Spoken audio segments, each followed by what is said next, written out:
It is Thursday, April 21st, 2011, and I'm here interviewing Irvin at his residence in Westminster, Maryland.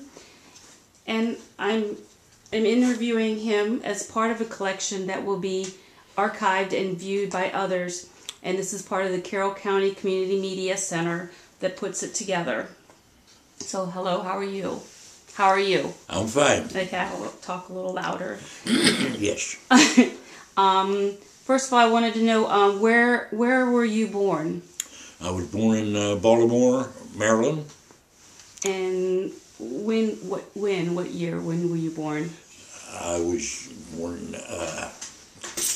I don't want to make a mistake and make myself older than what I am. Okay, August 28th, 1928. Oh, okay. Were you born in a hospital or at home or? I'm really not sure. You're not sure? Do you have any siblings? Myself, I have 4 children. No, siblings. Do you have any brothers and sisters? Oh yeah, I have one sister. She's gone now. Oh, okay. She was older than myself.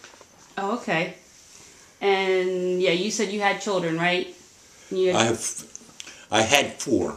Mm-hmm. I lost one of my sons about 7 or 8 years ago. Oh, okay. It had been hard? I'm sorry? I said, did he die? He died young? He was 44. Well, that's young. And and by any chance, do you remember the president that was around when? Do I remember the presidents that were around? Yeah, I remember quite a few. Of course, Kennedy right away. I was gonna say that was a first. Yeah. And when you were growing up as a young person, did you live in the city or were you in the country? No, I lived in a city, West Baltimore, in Baltimore. Mm-hmm. Any experience like compared to where it is now, like you living here out in the country, how is it different? Oh, it's very different. It's very different. I don't know how to describe it. When I was a kid, I went to public school, and it's a lot different than what it is here now. Of course, that's many years ago, but it's a lot different. That's all I can say. Yeah, the kids have a different perspective, and sorry. Have you lived in any other states other than Maryland, or you have always been a Maryland native? No, Maryland has been my state all the time. I've never lived in any other state. Oh, okay. And so then I guess you went to school in Baltimore County and hung out and lived down in that area when you went to school? No, I went to Baltimore City, not the county. Oh, I'm sorry, Baltimore City. I'm sorry. Okay. And what kind of things that interest you when you were in school? What subjects and what triggered you to stay in school? What was the interests that you had? I only went to school to the 6th grade, the end of the 6th grade. Then I didn't do well in school at all, so I went to get for a vocational school, and I picked up carpentry, which was very useful throughout the years. Yeah, you can do. Did you end up doing that for a living as a career, the carpentry, or? No, only part-time. I was a firefighter since June the 9th, 1954. I became a firefighter for 24 years. So what else? And Of course, at that time, I only made $3,600 a year. 30, wow. 84 hours a day, a week. So it was relatively low. It still is low, but nothing like that. So you enjoyed it. So that was pretty much your career, was the firefighter. I'm sorry? I said your career was pretty much being a firefighter. Definitely. And your hobby, I guess you had a hobby of the carpentry. Yes. And what do you see as any changes in the education from your children or your grandchildren? How do you see the education system? Well, of course, my 9-year-old granddaughter that we live with, I can't keep up with her in education already.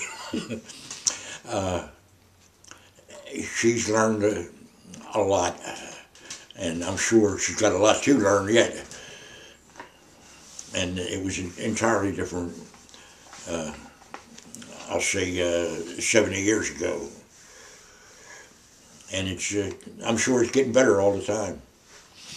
And what would you say even though you left school in sixth grade, what was the one thing that you had the most things you could take away and give to a younger? I'm sorry, repeat. What your experience in the schooling that you had? What was one thing that you can give to a younger generation that you had a good strong that something influenced you that was experience that you did? You mean what? I don't understand. I'm trying. What the one thing that you can give to a younger generation person? What was the one thing that you can give them as advice from what you have learned in school? Stay in school. Okay. Stay in school as long as you can. That's no different now than it was years ago. Education was the thing. Yeah. And are you married? Are you married? Yes, I've been married for 57 years. And 1953. And we're still going strong. And yeah, you One marriage, that's all. That's one all marriage. it takes. Do you think that the marriage values are different than they are now from your generation? Well, It's a loaded question. Right. With my 4 children, 3 out of the 4, well, I'll say 2 of them have been married a couple times. The other one got married once and living with someone else now. This was pretty much unheard of many years ago. If you didn't care for the person that you married, you both split and that was it. You went on your separate ways. It just seemed like you didn't take up. I don't know, because I haven't been there myself, but it just seemed like it's so different now, and hopefully that'll change in the near future. One husband and one wife, that's all you need. And of course, at the same time, as many children as you want. Yeah, I agree with you. How you raised your 4 children, do you see that in how your children are raising their children? You see them in the same kind of, did they take the same values that they were instilled by you? Well, education has come a long ways. We gave our children the best education we could. They all went to Catholic schools in their younger days, and of course that wasn't to their liking really, but let's see, my one son went to Curley, which is in Baltimore City. He graduated from there. the other son didn't care for school, so he quit early. He went 1 year to John Carroll, which is in Bel Air. And my two girls both graduated from high school, not high school, but grade school. And my oldest daughter did graduate from, I forget the name of the school now, but she graduated from a Catholic school. From there, I don't know, they both had different ideas about education, and it just did whatever they wanted to do after that. Okay. Were your parents influence? I mean, did you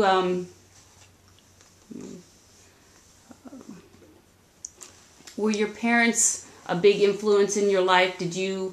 Were they a big influence in your life?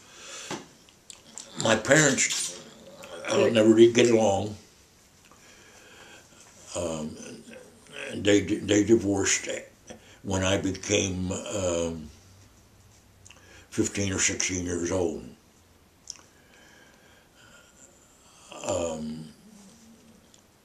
My father never made much money, and that was the big problem between the two of them. And my mother had to work wherever she could during World War, before World War II and during the war. She worked in a sewing factory, and she various jobs, and as a cashier in the Baltimore hotel. So that's about all I can say for that. And my dad was always a cab driver, and I remember sometimes when he was at home, he'd leave $2 on the dresser. That was his night's work, and then he might take off to the racetrack with that $2. But what else can I say? So basically, you developed your own way of living, either different or how you wanted to. Well, I learned from that. And that wasn't the kind of life that I wanted. And my wife and I were 24 and 25 years old when we got married.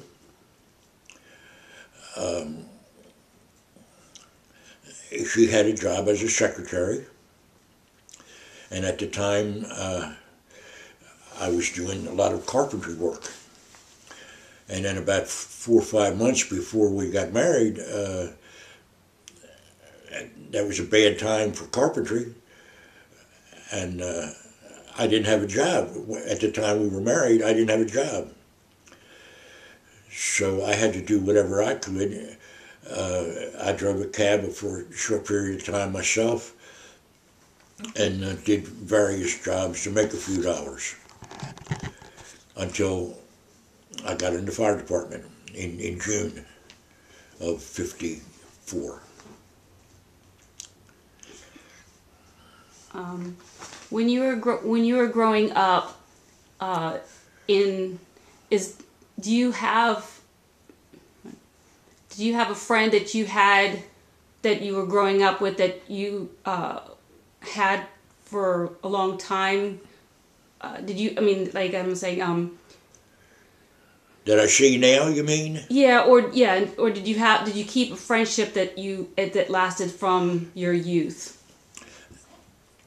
I celebrated my 80th birthday 2 years ago, and my daughter that I live with, Sharon, had a big party for me here at the house, and I saw two of my friends that were, I'll say, lifelong friends that I had not seen in quite a few years.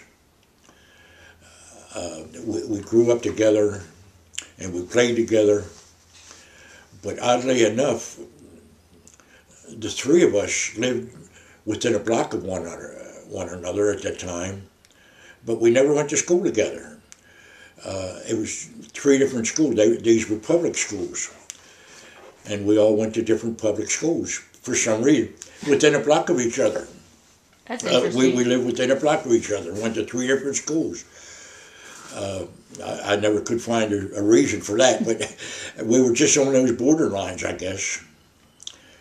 That's all. But like I say, I saw them when I was 80 years old, along with many, many other friends that I had met in the meantime, mainly from the fire department that I had been with. How did that make you feel to see someone that you hadn't, that was the same age or same? It was great. It was a great thing, really. I appreciate my daughter doing that for me. And I don't think I've seen any of them since then. So, but it's a wonderful memory. Yeah, that could be, I hope to have something like that when I get older. Yeah. I have someone who's been 26 years in my life, so. What major events do you remember during your early decades, like something a history event that stood in your life that really made an impact? What major event? Well, Historical it was event? quite a few. It was Okay. quite a few. I guess the people that I have in the fire department saved their life or made a big. I helped save their life. I can't take credit for a lone thing, but it's nice to know that. But I've never seen any of them since then. It happened at the time of the rescue, and that was it. It may have been in the paper at the time, but I've never seen or heard any of them since then, which was, I guess, 7 or 8 different individuals. Okay. But is there any major, like a history event, like you were talking about, like World War II, or was there the Depression, or what was is there one major, a historical event that really stood by you, that really impacted the rest of your life, the way you have lived after that? I don't know really how to answer that. There were a few, like I say.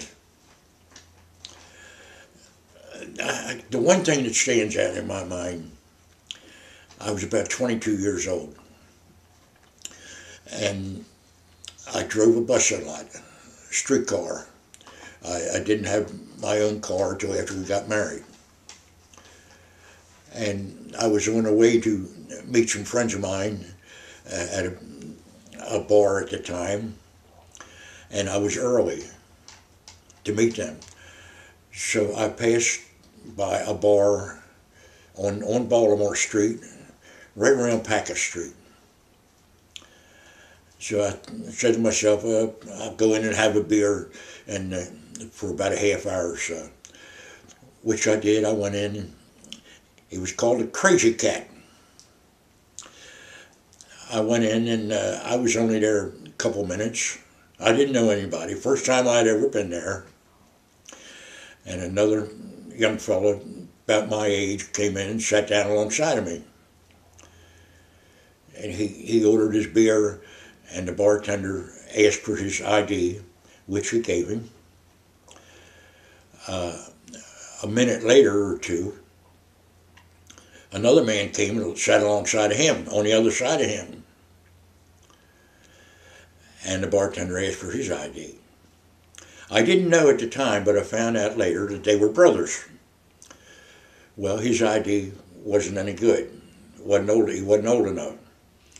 So the bartender had to escort him to the door, which he did. So on the way back from the door, he was going to go